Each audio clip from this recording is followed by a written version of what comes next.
নমস্কার বন্ধুরা, অর্পিতা স্পিরিচুয়াল চ্যানেলে আপনাদের সবাইকে স্বাগত।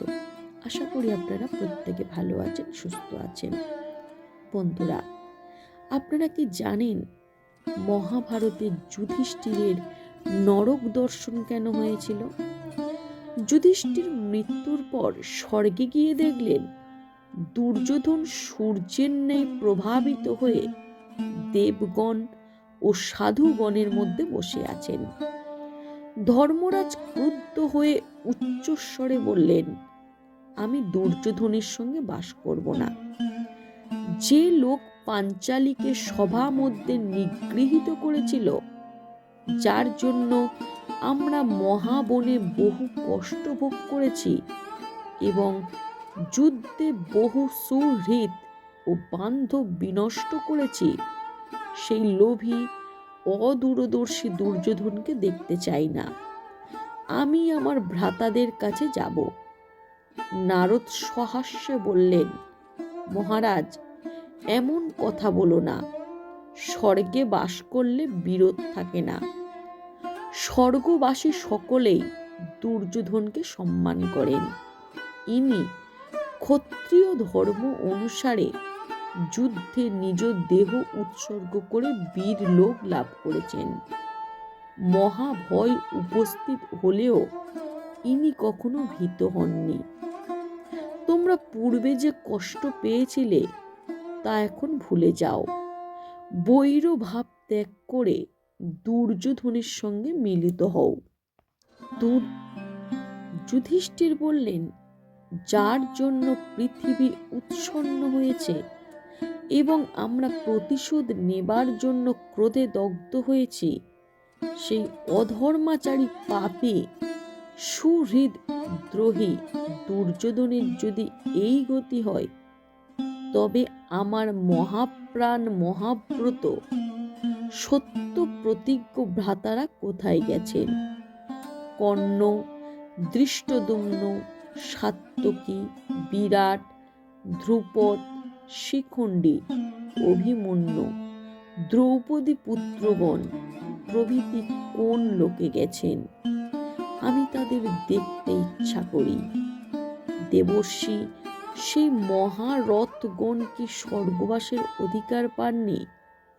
তারা যদি এখানে না থাকেন, তবে আমিও থাকব না। আমার ভ্রাতারা যেখানে আছেন, সেই স্থানই আমার স্বর্গ। দেবগণ বললেন, বৎস, যদি তাদের কাছে যাবার ইচ্ছা থাকে তো যাও, বিলম্ব করো না।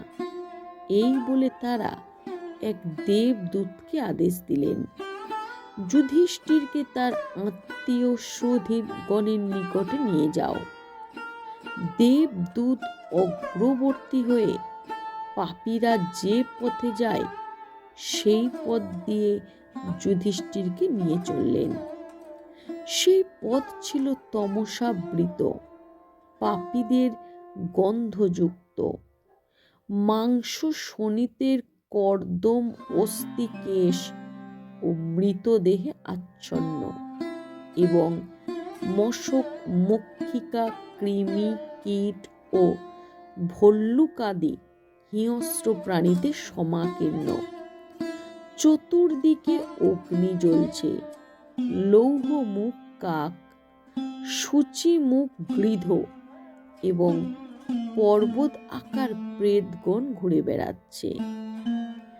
মেদ রুধির লিপ্ত ছিন্ন বাহু, ছিন্ন পাদ, ছিন্ন দর মৃতদেহ সর্বত্র পড়ে আছে।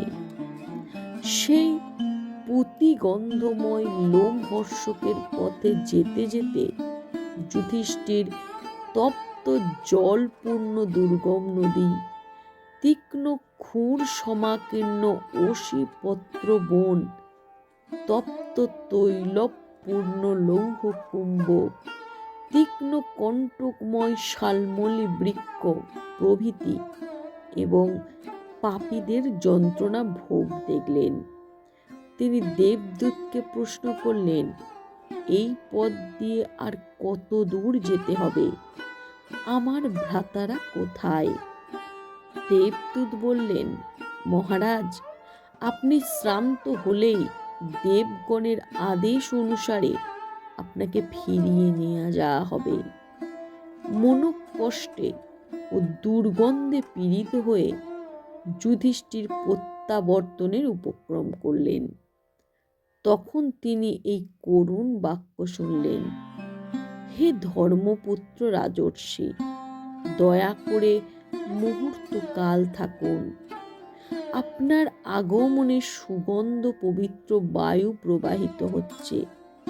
দীর্ঘকাল পরে আপনাকে দেখে আমরা সুখী হয়েছি। আমাদের যাতনাও নিবৃত হয়েছে। দয়ালু যুধিষ্ঠির বারবার এইরূপ বাক্য শুনে প্রশ্ন করলেন, আপনারা কে? কেন এখানে আছেন? তখন চারিদিক হতে উচ্চ কণ্ঠে উত্তর এলো, আমি কর্ণ, আমি ভীমসেন, আমি অর্জুন, আমি নকুল, আমি সহদেব, আমি ধৃষ্টদ্যুম্ন, আমি দ্রৌপদী। আমরা দ্রৌপদী পুত্র।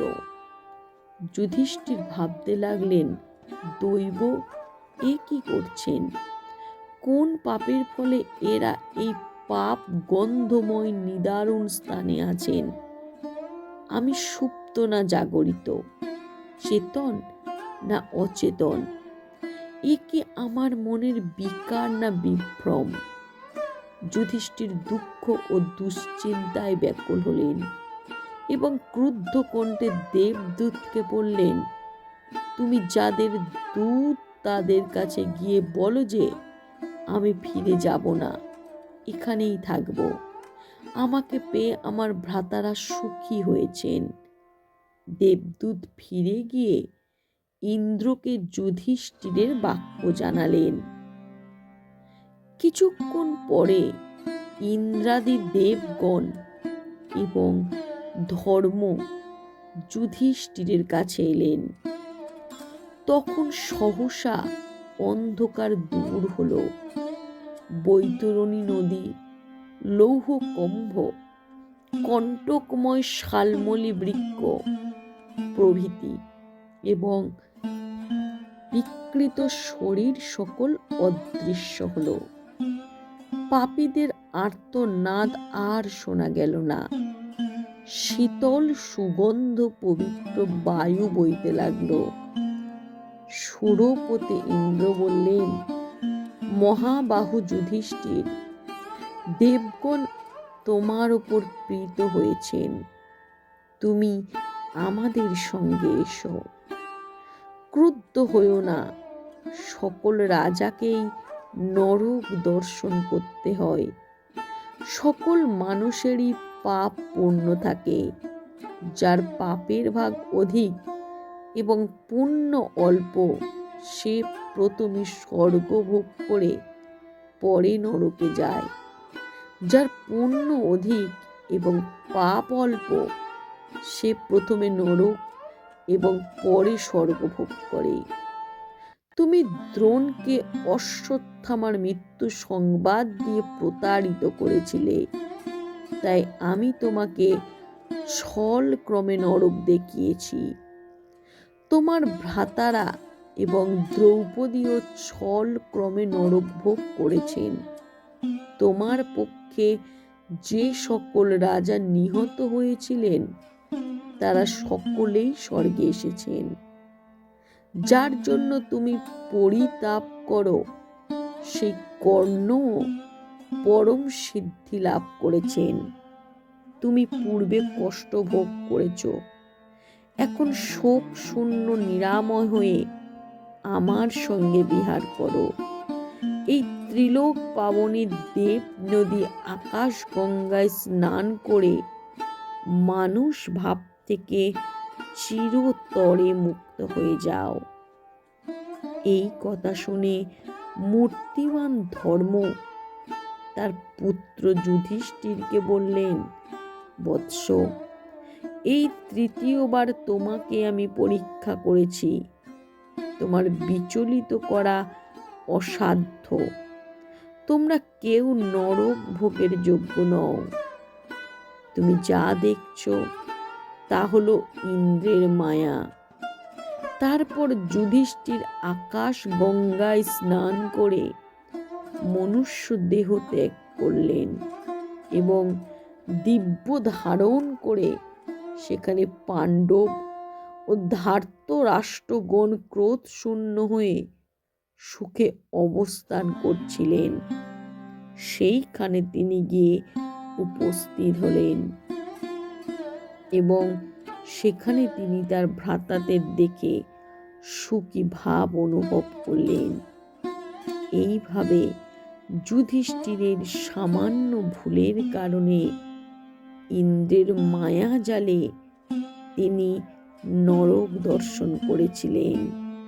তো ভিডিওটি কেমন লাগলো অবশ্যই কমেন্ট করবেন।